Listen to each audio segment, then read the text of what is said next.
morning children, welcome to online class session 5. Previous session we discussed about the physical divisions, especially the Great Indian Desert, the coastal plains and the islands. Today we are going to learn about the drainage system of India. The Indian drainage system is divided into two.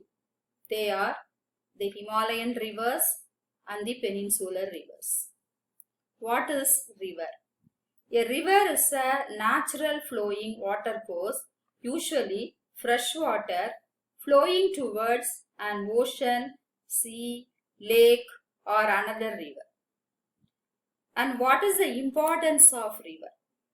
The rivers of India play important role in the lives of people. It acts as a drainage channel for surface water. They provide water, transportation, electricity, etc. Drainage system. A drainage system is an integrated system of tributaries and a trunk stream which collect and drain surface water into sea, lake or some other body of water. The total area drained by river and its tributary is known as drainage basin. The river system provides irrigation, drinking water, navigation, power as well as grand livelihood for large number of population. The drainage system of India is broadly grouped into two. They are the Himalayan rivers and the peninsular rivers. Himalayan rivers, Indus, Ganga, Brahmaputra. The first one is the Indus river system. The Indus river is one of the largest river of the world. It originates from the northern slope of Kailash range in Tibet near Manasarovar lake.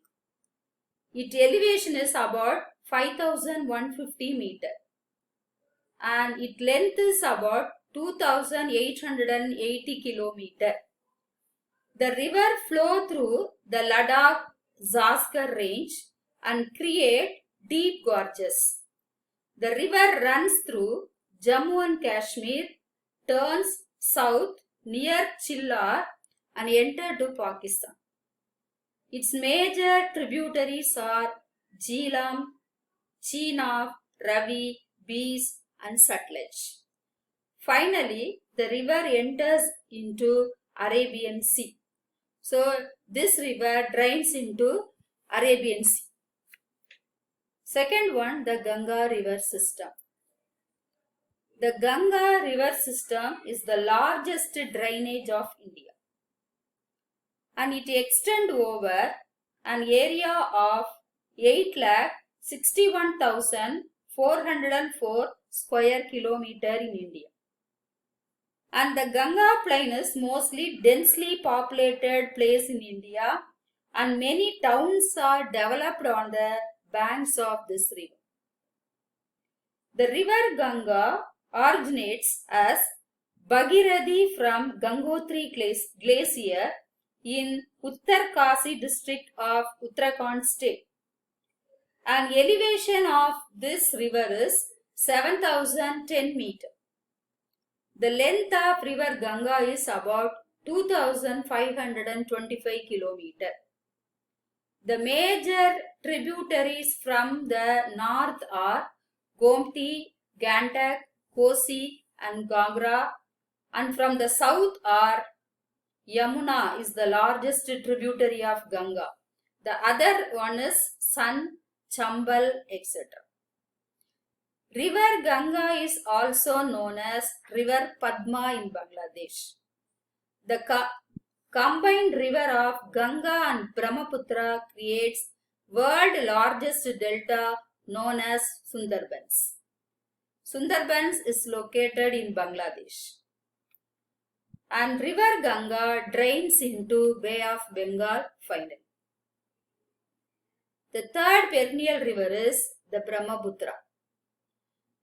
The river Brahmaputra originates from the Chimyugdang Glacier of Kailash Range to the east of Manasarovar Lake in Tibet. Its elevation is about 5,150 meters. The total area is about 5,80,000 square kilometers. This river is also known as Tsangpo in Tibet. What is Tsangpo? Tsangpo means purifier. It enters into India through a gorge in Arunachal Pradesh, namely Dihang. It has many tributaries: Tista, Manas, Barak, Subansri are some of the tributaries. This river is called as Jamuna in Bangladesh. After it joins with river Ganga in Bangladesh, the river is called as Meghna. So these are the three major Himalayan rivers of India. These are the perennial rivers. Next, the characteristics of Himalayan rivers.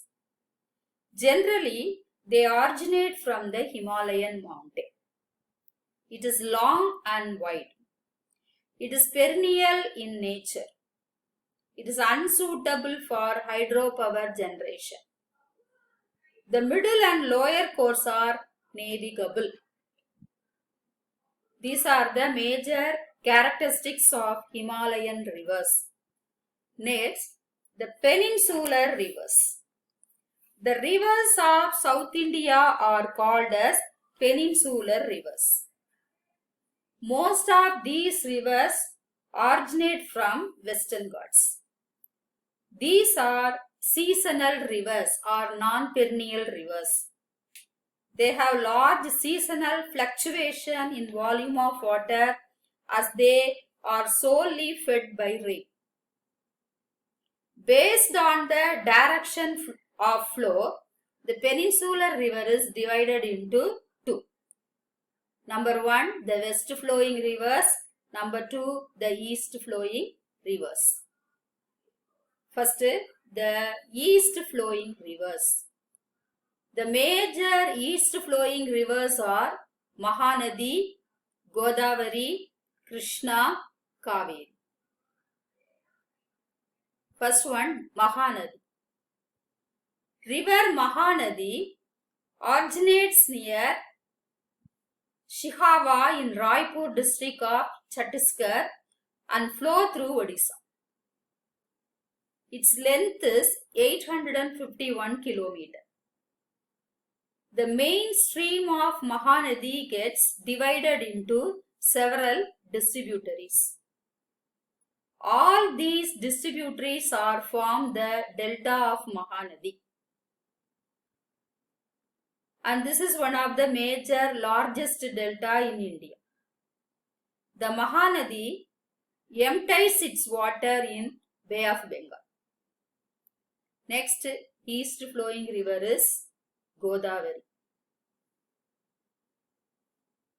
Godavari is the longest river with an area of 3.13 lakh km square among the peninsular rivers. It is also called as Virda Ganga. It originates in Nasik district of Maharashtra, a portion of Western Ghats. It flows through the state of Telangana and Andhra Pradesh before joining the Bay of Bengal. The river near Rajmundri gets divided into two channels called Vasishta and Gautami and forms one of the largest delta in India. Kolleru Lake. It is a freshwater lake located in the delta region of Godavari. So Godavari is the longest river of South India or peninsular India. Next one is River Krishna. River Krishna originates from a spring at a place of Mahabaleshwar in Western Ghats of Maharashtra. Its length is 1400 kilometer and area is 2.58 lakh square kilometer. It is the second longest peninsular river. Bhima, Pedavahu, Musi, Koyna, Tungabhadra are the major tributaries of river Krishna. It also flows through Andhra Pradesh and joins in Bay of Bengal at Kamalasala Devi. Next river is River Kaveri. River Kaveri originates at Talakkaveri, Kudagu hills of Karnataka. Its length is 800 km. The river Kaveri is also called Dakshin Ganga or Ganga of South. It has many number of tributaries. Some of the tributaries are Kabini, Bhavani, Arakavati, Noyal, Amaravati, etc. The river bifurcates twice and bifurcates means divided into two, forming two sacred islands of Srirangapattinam and Sivasamudra. The Kaveri entering Tamil Nadu continues through a series of twisted wild gorges. It reaches at Hogeneckal Falls and flows through a straight, narrow gorge near Salem. The Kaveri river breaks at Srirangam Island with two channels. One is River Koliroon and other one is Kaveri. Finally, it drains into Bay of Bengal at Pumbuhar. The next one is west flowing rivers of India. The west flowing rivers are Narmada, Tapti, Maghi, Sabarmati. Narmada.